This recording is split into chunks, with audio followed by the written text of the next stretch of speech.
Fala, galera da Rolling Stone. Hoje eu tô com um grande ator aqui que veio falar com a gente, que é o grande Ravel Andrade, gaúcho.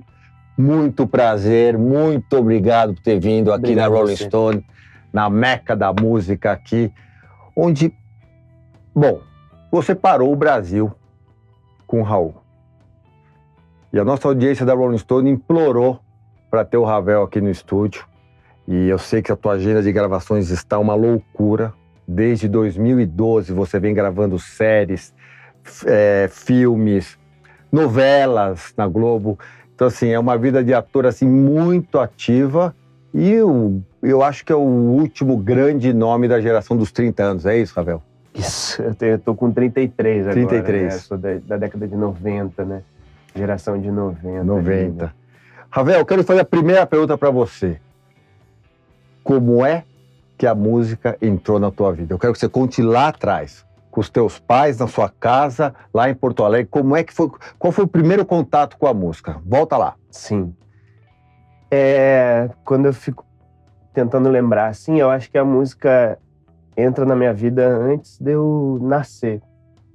Eu acho que a música entra na escolha do meu nome, né? O meu pai, ele era um cara que... a minha mãe, ela tem muitas irmãs e na minha infância a gente foi morar num sítio e para minha mãe não ficar sozinha lá, o meu pai dividiu o sítio entre várias partes e as irmãs da minha mãe foram morar lá. E a gente vivia numa comunidade familiar ali, tias, tios, primos e tudo mais. E o meu tio, ele, todo domingo ele botava um CD, era um CD na época já, ele botava um CD de música clássica que ali dentro tinha o Bolero de Ravel, de Maurice Ravel. Então, o meu pai, quando minha mãe estava grávida, ele, pensando no nome, meu tio botava essa música arrepiava ele ficava alucinado com aquilo, e um dia ele falou, cara, é Ravel. E aí ele escolhe o meu nome a partir de um músico, né, a partir de um artista ali, né. Predestinado a ter uma passagem, uma jornada pela terra ligada à música, hein? E veio através do meu pai, né, essa conexão, essa energia, né, com a coisa dele ver o sinal, né, de que aquilo seria algo bom para mim, assim. Então, na infância, eu não gostava muito do meu nome, mas quando eu comecei a me encontrar com a arte, assim, eu falei, cara... Fortíssimo. Meu pai ele recebeu algum sinal ali para que fosse esse meu nome.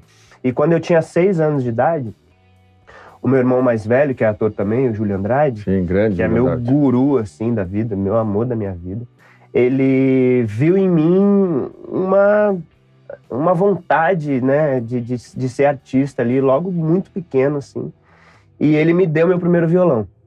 Então, quando eu tinha 6 anos de idade, o meu irmão me presenteou com esse violão. A partir do momento que eu ganhei esse violão, eu nunca mais larguei esse violão. Até hoje eu ando com meu violão. Então, a minha história com a música começa aí. Começa nesse sítio, em que se escutava muita música. Música clássica. Música clássica e música brasileira também, e Raul Seixas, né? Se escutava de tudo ali, porque eram muitas famílias, né? Era muito eclético, cada um escutava uma coisa. Então, tinha os finais de semana, quando tinha churrasco, tinha muita música, o meu irmão tocava, eu tenho um tio que tocava também. Então, a partir desse momento que meu irmão me dá o meu primeiro violão, desperta em mim ali algo que eu nem imaginava que seria realmente a minha vida, né? Então, respondendo já uma das perguntas da audiência, como é que o Ravel tocou tão bem violão de forma tão simples e tão espontânea? Ele já toca desde os 6 anos. Sim, é isso. Então, essa é a isso. primeira grande questão do nosso curso. Assim, como é que um ator consegue tocar tão bem e cantar tão bem? Porque você já era músico, sim, já começou na música aos 6 anos. Sim, tá? Muito sim. bacana, muito bacana. E aí continuou ouvindo música. Aí depois você ganhou o violão, o teu caminho com a música vai pela música brasileira, vai pro rock, vai para onde? Qual que é a tua linha? Se pudesse falar assim, o que eu mais ouvia era X. O que a gente pode ouvir? Sim, era música brasileira, tá, e era principalmente Gonzaguinha. O meu pai era um grande fã de Gonzaguinha. Olha. Então, que o meu pai rico, hein? Que luxo ter um pai desse, hein? Muito mesmo, assim. Um cara sensível, né? Muito. Que conseguia se conectar ali com Gonzaguinha, que era um cara Sim. cantava coisas lindas, Sim. né? E meu pai até... O meu irmão Júlio, ele interpretou o Gonzaguinha, né, no cinema. Quando meu pai botava o Gonzaguinha no carro, ele arrepiava e ele mostrava. Olha. Mostrava assim, olha aqui. Então a gente já... Ali a gente começou a entender o que era a coisa da música, né? Como a música era importante, né, para os nossos sentimentos, né, para a gente se reconhecer, para a gente se entender, né, através das canções, através das letras. Então o Gonzaguinha foi um cara que foi muito presente ali na infância, na adolescência, na vida toda. Mas, por outro lado, como eu comecei a aprender violão a partir das revistinhas de cifras, né, que era uma das únicas coisas que tinha ali, né, que a gente recebia e tinha uma seleção ali muito eclética, né? Sempre tinha Legião Urbana. Sempre tinha Legião e sempre tinha Raul, né? Sempre tinha Raul. Então, como eu aprendi a partir dessas revistinhas, eu consumi muito Raul Seixas, eu consumi muito rock brasileiro, né? Então eu tinha essa coisa da música brasileira, popular brasileira, mas que, enfim, com Gonzaguinha, com meu pai, mas eu tinha também essa iniciação no rock ali a partir das revistas. Estava predestinado, vamos falar a verdade. Se a gente pode falar dos sinais que nós dois acreditamos, Sim. Você estava... Nunca pensou em ser músico profissional, ou pensou? Eu me considero eu não ganho dinheiro com a música, né? Mas eu me considero um músico profissional. Eu tenho banda, eu componho, né? Então conta um pouquinho disso. Eu tenho uma banda chamada Beiradeiros, com um grande parceiro meu, grande amigo da minha vida, que é o Danilo Mesquita, que a gente se encontrou num trabalho como ator, a gente foi fazer uma novela juntos, e a gente saía do set de filmagem e a gente ia para casa ou de um ou de outro e ficava tocando, e eu já tinha algumas músicas e eu mostrava para ele, e ele falava, pô, que legal, você compõe e tal. E eu falei, pô, vamos compor juntos. A gente começou a compor juntos, e a partir dessas composições que a gente fez, a gente falou, cara, a gente precisa fazer uma banda, a gente precisa fazer alguma coisa com isso que a gente tem, né? Legal. E aí a gente resolveu fazer a nossa banda, que é o Beiradeiros. A gente chamou uma galera, uns músicos. A gente chamou o Alexandre Ito, que é um baixista da Orquestra Brasileira. O Alexandre chamou um fagotista, que era o cara... tem como escutar as músicas nos streamings? Tem, já subiram tudo? Tá. A gente lançou há uns 4 anos o nosso Olha, galera, fica a dica aí. Beiradeiros.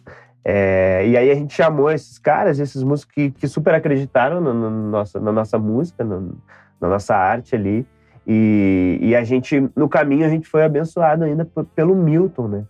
O Milton Nascimento gravou uma das nossas músicas, e o Agostinho, que é o filho dele, que cuida da carreira dele, a gente lançou o nosso primeiro disco pelo selo da Nascimento. Então teve também esse apadrinhamento, né, do Bituca, assim. São coisas... Não sabia e... Realmente tem uma carreira profissional mesmo de música. Então eu considero sim uma carreira profissional. Eu nunca consegui ganhar dinheiro com isso, eu nunca consegui viver só disso. Porque eu também sou um cara muito apaixonado pela atuação, né? Então e não para. É difícil de decidir assim o que é, né? Então quando as oportunidades aparecem, eu vou. Por enquanto, a atuação tem me consumido mais, assim, né?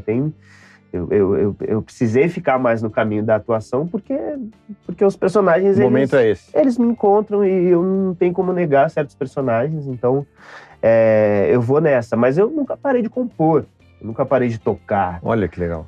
Então eu tô em casa, eu tô compondo, eu tô tendo ideias, eu tenho músicas para lançar o meu primeiro disco solo, que é um sonho também lançar o meu primeiro disco, né? Botar as minhas ideias ali para jogo, né? Para as pessoas escutarem e talvez... quem sabe se identificarem com aquilo, né? Então eu me considero um músico profissional também. Nunca fiz aula, sou didata, mas tá ali, tá? A atuação e a música, elas fazem parte do meu corpo, né? Que aí vem aí uma pergunta que eu gostaria de fazer. No Raul Eu Sou, é muito impactante a sua atuação. Ela beira a uma realidade que eu ouvi um crítico aqui da Rolling Stone dizer para mim uma frase ótima. Ele interpreta Raul melhor que Raul. Falei, caramba, como foi esse processo? E como foi essa conexão com a história do Raul e com o Raul. Foi algo realmente impactante a ponto de nós ficarmos extremamente impactados com a tua atuação. Nós ficamos muito impactados com a sua atuação. Chegou até a ser preocupante a conexão que você fez com o Raul. Preocupante que eu digo astral, na opinião de muitos. Conta um pouquinho disso pra gente. Então, quando eu olho pra trás, eu vejo que essa coisa... Realmente eu já tinha tido vários sinais ali. Eu nunca tinha entendido assim, eu vou fazer Raul. Nunca foi uma coisa. Como, por exemplo, foi pro meu irmão, o Gonzaguinha. O meu irmão, ele a vida inteira falava, cara, eu quero fazer o Gonzaguinha. Quando rolou o filme do Gonzaguinha, ele foi atrás, ele precisava fazer o Gonzaguinha. Ele tinha isso. Eu nunca tive essa coisa com o Raul. O Raul sempre fez parte da minha vida, como a lenda Raul Seixas, mas eu nunca me aprofundei na história de vida dele, eu nunca entrei nesse dia a dia dele, nessa intimidade dele. Eu sempre vi ele como um grande músico, um cara que conversava através das letras ali, através das canções. Foi um cara que me influenciou muito na adolescência, né? Acho que as letras dele me fizeram tomar decisões, né? Me botaram para pensar e me levaram para caminhos que talvez eu não tivesse ido sem esses conselhos, né, dele nas canções. Mas eu nunca imaginei que eu pudesse fazer Raul Seixas. Mas olhando para trás, há 10 anos atrás, o meu primeiro grande trabalho, o trabalho que me tirou de Porto Alegre, que me trouxe para São Paulo, foi o filme do Paulo Coelho. Chama Não Pare na Pista, dirigido pelo Daniel Augusto. Eu já era ator em Porto Alegre, eu já fazia teatro lá, eu já fazia parte de um grupo, eu já fazia curta-metragem, eu já fazia cinema lá, mas nada muito grande. Eu ainda estava, assim, experimentando ali, aprendendo muito, né? Eu me considerava ainda ainda me considero um aprendiz, né? Mas hoje em dia eu tenho muito mais consciência. Mas eu estava muito verde ali naquele momento. Então, acho que foi em 2012, o meu irmão recebeu um convite para fazer o Paulo Coelho, para interpretar o Paulo Coelho, ser o Paulo Coelho. E a história, o roteiro do filme contava a história dele dos 16 aos 23 e depois dos 25 até eu não me lembro que idade, mas até ele mais velho, até lançar o Alquimista. E aí, quando eles olharam para esse personagem mais novo, a produção do filme falou, pô, tem o Ravel, seu irmão, que tá lá em Porto Alegre, será que ele topa fazer um teste? Será que... E aí o meu irmão falou, cara, eu acho que sim, me ligou, falou, mano, rolou uma oportunidade para você aqui, um teste para você fazer o Paulo Coelho, eu vou fazer o Paulo Coelho para você fazer ele mais jovem. Eu falei, pô, óbvio, claro, vim para São Paulo, fiz o teste, passei no teste, fiz o filme. Quando eu fiz o filme do Paulo Coelho, eu entrei um pouco na vida do Raul. Ali eu já comecei a entrar um pouco na intimidade, porque o filme falava também dessa amizade deles. E nos meus estudos, eu comecei a escutar as letras que eles tinham feito juntos, os discos que ele Rabandolo, né? Então tudo isso. Você era o cara certo pra série, então. E aí eu comecei o Raul começou a se aproximar de mim ali de forma lenta, assim, mas ele já estava muito. Então eu fiz esse filme nessa viagem do Paulo Coelho, e eu entrei na viagem ali do ocultismo, entrei na viagem de Aleister Crowley, tudo pro Paulo Coelho. Mas isso já era um pouco Raul Seixas, entende? Já era um pouco o Raul falando comigo, assim, no ouvido. E tem até uma foto que eu publiquei esses dias, que é uma foto minha e do meu irmão, na época do filme, em que a gente tá num bar lá em Santa Teresa, um restaurante em Santa Teresa, que a gente tá sentado e eu tô olhando pra câmera, assim, ele tá olhando pra câmera, e atrás da gente tem 2 fotos do Raul. E o Raul tá com óculos escuros meio que olhando, assim. Então, quando eu olho pra trás, eu vejo que já tinha muitos sinais ali de que existia essa possibilidade. E em 2015, 2016, o meu irmão interpretou o Raul no Por Toda a Minha Vida, que era um programa da Rede Globo, que era docudrama, mostrava um pouco de documental e um pouco de dramaturgia ali. Meu irmão teve, sei lá, 2 diárias, 3 diárias. Ele fez um Raul Seixas muito assim, não teve muito tempo para se aprofundar, eram algumas cenas e tal. Mas ele fez aquilo, e quando ele fez aquilo, ele fez um violão, ele meio que criou um violão, lixou um violão e fez uma réplica do primeiro violão do Raul. Esse violão ficou comigo durante muito tempo. Então, depois que a gente fez esse filme, eu meio que fiquei com esse violão e eu não entendia muito porque eu tava com esse violão, mas esse violão, ele andava comigo. Olha. E um dia eu devolvi pro meu irmão esse violão. Eu falei, cara, pô, esse violão é seu, fez parte aí da sua história, não sei o que. Devolvi pra ele e tudo certo. Quando eu entendi que eu ia fazer o Raul e que eu passei por uma bateria de testes e tudo mais, e falaram que eu ia fazer o Raul, o meu irmão, que eu cheguei na casa dele e contei pra ele, ele falou, cara, pegou o violão, falou, cara, esse amuleto é seu. Então, eu vejo olhando pra trás... Quanta conexão com o Raul. Quantas coisas existiam, quantos sinais apareceram, e que eu não percebia, mas eles estavam ali, né? Faziam parte daquela coisa, né? E sobre a incorporação, sobre tudo isso, né? Sobre entrar na vida dele e botar ele assim, encarnar ele, eu pude ter muitas conversas com a minha esposa, que é a Andréa Horta, que fez Elis Regina. Sim. Eu pude ter com ela muitas conversas sobre isso. E ela, quando ela fez Elis, também tinham esses comentários de incorporou, né? Era assim, é muito louco, porque a gente cria essa ilusão, né? A gente vê a pessoa ali, né? E isso causa um nervoso na gente, né? Você fala, meu Deus, né? E com ela aconteceu isso também. E quando eu conversava com ela sobre isso, ela falava, cara, incorporar é botar no corpo. Encarnar é botar na carne. Pra você botar na carne, não é uma coisa que você acende uma vela, fecha um olho e chama aí. E a alma vem. Não. É trabalho. Então, assim, trabalho de pesquisa muito profundo, um trabalho de tentativa e erro, um trabalho de olhar, de observação, né, dos materiais de vídeo que o Raul tem, um trabalho de estudar as letras, estudar os discos, entender como aquele cara se comunicava, o que aquele cara queria dizer, entender um pouco do psique dele, do pensamento dele, né? Então teve muito isso. Como que eu consegui mimetizar, né, ali o Raul de alguma forma, assim? Através de muito trabalho. Eu trabalhei muito para conseguir... Estudou muito Estudei ele, né? muito. Porque é tão brilhante a interpretação dele em todas as fases do Raul que chamou muito a atenção do público. Peraí, nunca se viu tamanha similaridade de um ator ou de uma interpretação de um ícone nacional assim. Te agradeço muito as palavras, porque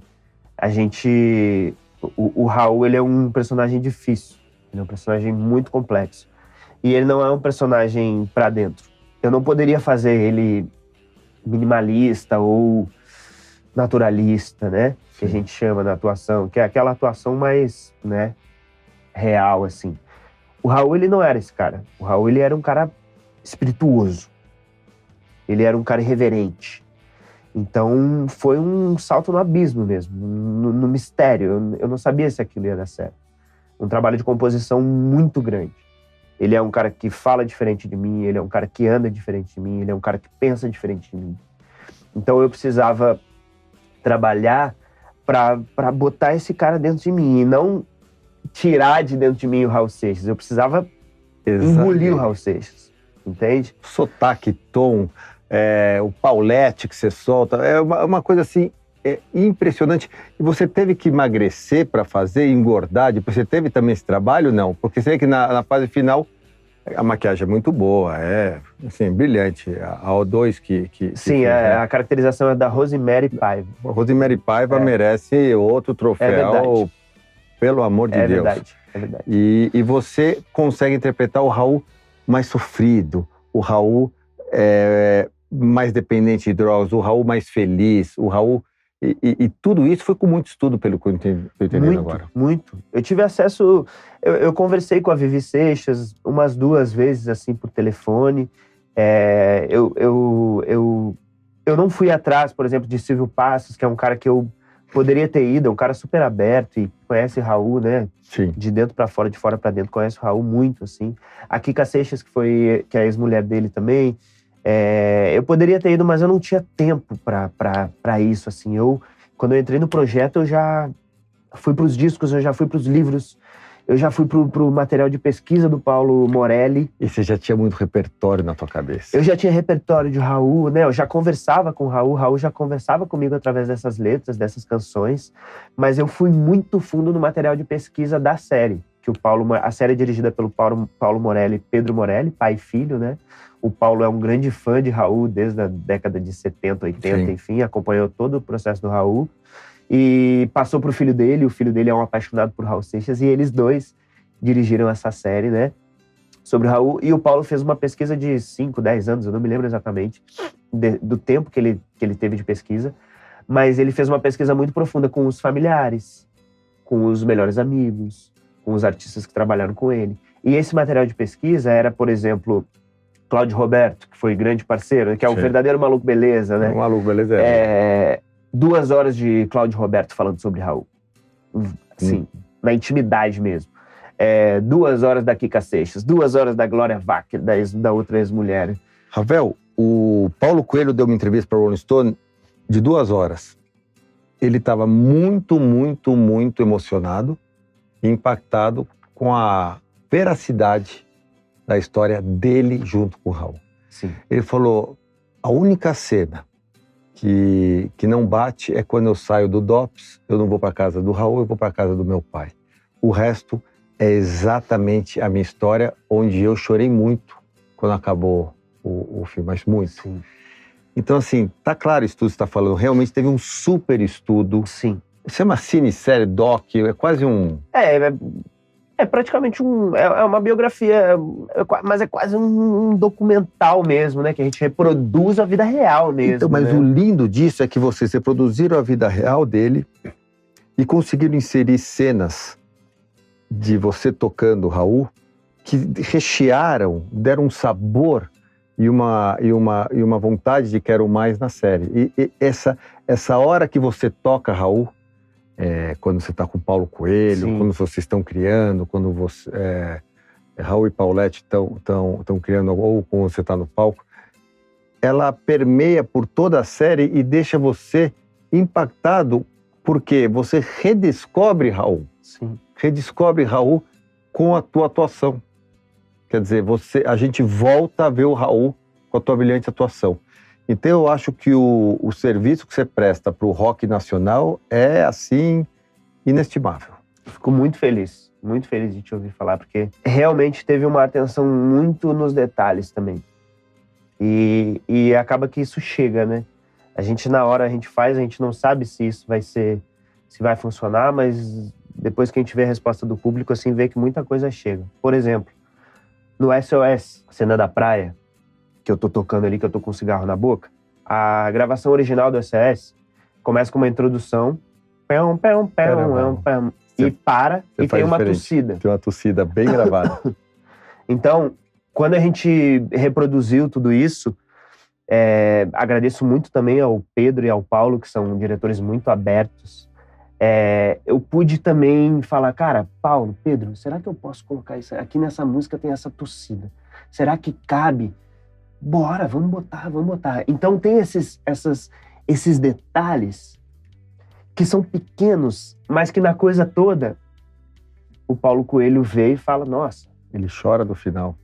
Então, assim, essa riqueza de detalhes que a série traz é muito importante, eu acho, que pro sucesso que a gente tá tendo, assim, né? Interessante, uma combinação de fatores. Exatamente. É a tua história junto com dos diretores. E todo mundo muito aberto e sensível, né? A essas pequenas coisas que são gigantes ali na tela, né? E que fazem a gente acreditar realmente naquela história e confiar, né, naqueles personagens, confiar que aquilo tá sendo falado e que aquilo aconteceu, né? E eu acho que uma outra coisa muito, muito rica, assim, que a gente traz na série é a minha amizade com o João Pedro Zappa, que é o meu melhor amigo. E ele interpreta o Paulo Coelho, que é o melhor amigo do Raul. E que foi o grande parceiro de Raul. Então, olha, os fãs de Raul... Isso é uma grande novidade aqui, porque essa ninguém sabia. Pois é. E ele parece o Paulo. É igual o Paulo Coelho. O Paulo ficou impressionado com a representação dele, quer dizer... É igual. E me ajudou muito também, né? Porque eu tava vendo o Paulo Coelho ali, cara. Eu tava vendo o Paulo Coelho. E isso me fazia acreditar mais ainda que eu era o Raul Seixas, sabe? Aumentava a minha fé na coisa, né? E o Zappa, ele é o meu melhor amigo. E ele é um cara que eu admiro muito. Eu sempre achei ele, assim, da minha geração, eu acho ele mais genial. E ele fez um filme que se chama Gabriel e a Montanha. Quando eu assisti esse filme no cinema, todo mundo saiu e eu fiquei assim, cara, eu falei, cara, eu não acredito que eu sou amigo desse cara. Eu não acredito que esse cara, eu sinto admiração por ele, ele sente admiração por mim. É um presente. Então, quando a gente vai fazer ali o Paulo e o Raul, na história do Raul, os fãs de Raul, eles têm um pouco essa dúvida sobre o Paulo, né? Alguns fãs acham que ele que estragou o Raul, ele que apresentou as drogas e ele que foi o culpado. Mas eu acho que a nossa amizade na vida real, o nosso amor, Até isso, hein? a nossa admiração um pelo outro, traz pra cena algo que a gente ainda não tinha visto entre Paulo e Raul, e que existiu, e que é verdadeira. Eles se amavam. Eles eram melhores amigos. O Paulo brinca que eles eram os melhores inimigos, mas isso é por conta eles eram provocadores, né? Mas eles eram uma gêmea, sabe? Eles tinham uma relação, eles só não transavam. Só não tinham relação sexual. Mas era uma relação de muita afinidade ali, de muita intimidade. Então eu fico muito feliz da gente poder botar o nosso amor e a nossa admiração verdadeira, a admiração que eu tenho pelo João Pedro, quando eu olho no olho dele em cena, e a admiração que eu vejo dele por mim, o olhar dele para mim, eu fico muito feliz que a gente pôde ter essa oportunidade de trazer isso para a relação do Paulo e do Raul também. Porque as cenas mais lindas da série, eu acho que são essas cenas em que a gente tá muito conectado. É surreal mesmo. Criando guita, por exemplo. É surreal. A cena de Al Capone. A cena de Al Capone é uma cena completamente improvisada. Uau. Então você vê ali que tem uma coisa real. Eu acho que isso que traz também um pouco desse choque do tipo, cara, tá muito parecido, tá muito real, o Paulo se emocionar, né? As pessoas se emocionar. Porque tem verdade ali. Não é só a gente fazendo dois personagens, sabe? É isso a que gente eu tô vivendo aquilo também. São melhores amigos, Raul desde criança na tua vida, você já ter tido esse contato com o Paulo Coelho. Você já foi até pra Santiago, não foi? Eu fui pra Santiago, quando eu fiz o filme do Paulo Coelho. Olha eu fui isso. pra Santiago de Compostela. Quando? Que ano?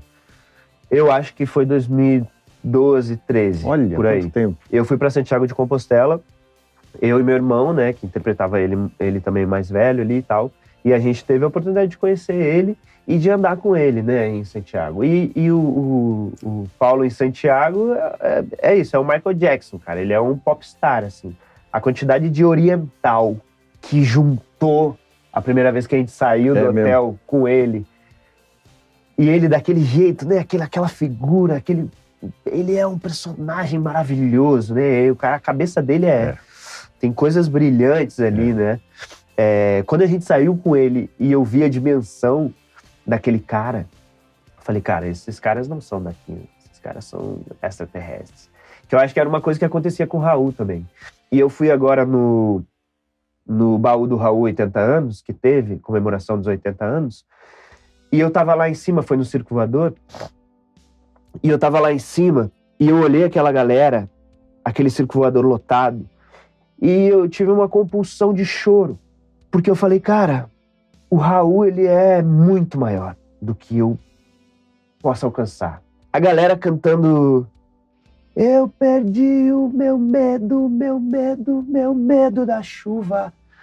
Aquilo me arrepiava e eu lembrava do meu pai arrepiando com Gonzaguinha e a minha trajetória e a minha vida e o tamanho desse Raul Seixas.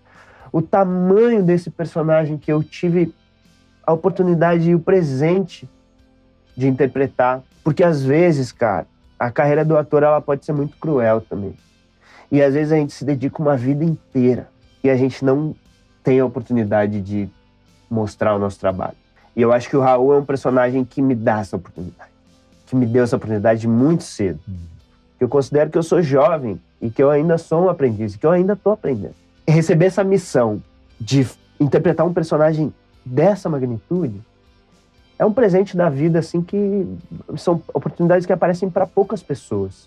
E também contaminar, no bom sentido, toda uma nova geração a partir do sucesso da série. Como eu disse, você é um dos maiores responsáveis pela volta da magia do Raul, né? Não só da qualidade musical. Isso foi era a nossa intenção também, né? Trazer o Raul para as novas gerações. Porque é um cara que morre em 89. Ele morre em 89 e ele faz tudo isso numa época em que a gente vivia numa ditadura, né? Um cara que tinha essa coragem. Né? Um cara provocador, um cara que gritava gritos de liberdade, gritos revolucionários naquela época. Eu acho que as novas gerações, elas têm muito a ganhar com o Raul, sabe? Com as letras do Raul, né? Com os conselhos que o Raul dá nas canções. Então, a nossa intenção com a série era fazer uma grande homenagem a essa lenda, a esse ícone da nossa música, um cara importantíssimo na nossa música, mas também apresentar para essa galera e dizer assim, galera, olha esse cara aqui que a gente tem, olha esse brasileiro, né? Escuta esse cara, porque esse cara tem muita coisa para dizer ainda hoje, e ele nunca vai ficar demodê, porque o Raul, ele tá lá na frente, sabe? Ele tá muito além do que a gente possa imaginar, assim. Então é um cara que vai ser sempre atemporal, porque ele falava do humano, ele era um filósofo, sabe? Ele falava da vida. E aí são conselhos que a gente vai ter para a vida inteira, assim. Ravel, tô muito impressionado com a quantidade de conexões que você tem com o Raul, e agora está explicado a qualidade da interpretação dele. É uma coisa realmente muito impactante. Para terminar, se a gente pegar o seu Spotify, Deezer, me fala as 3 músicas de Raul que você mais gosta, o Ravel. Não que mais toca, mais gosta. As que eu mais gosto, porque tem lado B pra caramba, né? Sim. O Raul, quando você começa a escutar ali, você vê que tem os sucessos e tem... Mas né? pode no lado B. Eu tenho, assim... Se você for falar de músicas mais conhecidas, eu acho que A Maçã é uma das minhas músicas preferidas. Mas eu amo Cachorro Urubu. Ótimo. Que é, assim... É ótimo. Maravilhosa, né? E uma música que me acompanhou durante a série toda, que foi... Por Quem os Sinos Dobram. Sim. Que é uma música que tem uma frase, assim, um refrão que... Sempre que eu tava inseguro e que eu pensava, cara, não tá dando certo. Esse sotaque, essa voz, esse jeito de andar, não tá dando certo, isso vai ser um fracasso. Isso não podia passar pela tua cabeça. Eu vou ter que sair do Brasil, eu vou ter que arranjar outro trabalho. É assim, os pensamentos intrusivos, né? Uhum. Assim, quando isso acontecia comigo, eu botava meu fone no set e eu escutava o Raul cantar lá no fundo da minha alma. Coragem, coragem, se o que você quer é aquilo que pensa e faz. Coragem, coragem, eu sei que você pode mais. Então isso entrava fundo na minha alma. Eu falava, Raul, muito obrigado. E eu ia com coragem. Então eu acho que foi crucial essa música pra mim. E essa música tá na minha vida. E o Raul tá o tempo todo falando pra mim, Ravel, coragem, coragem, coragem. Eu acho que a gente, pra viver no mundo, hoje em dia, só com muita coragem. Gente, uma das melhores entrevistas já feita pela Rolling Stone com esse grande cara, esse grande ator, esse grande músico. E acho que agora está explicada a conexão, né? Obrigado, galera. Obrigado, pessoal. Assistam Raul Seixas, Eu Sou, na Globoplay. E muito obrigado pela oportunidade de estar aqui, de divulgar o trabalho. Uma honra. Te agradeço muito.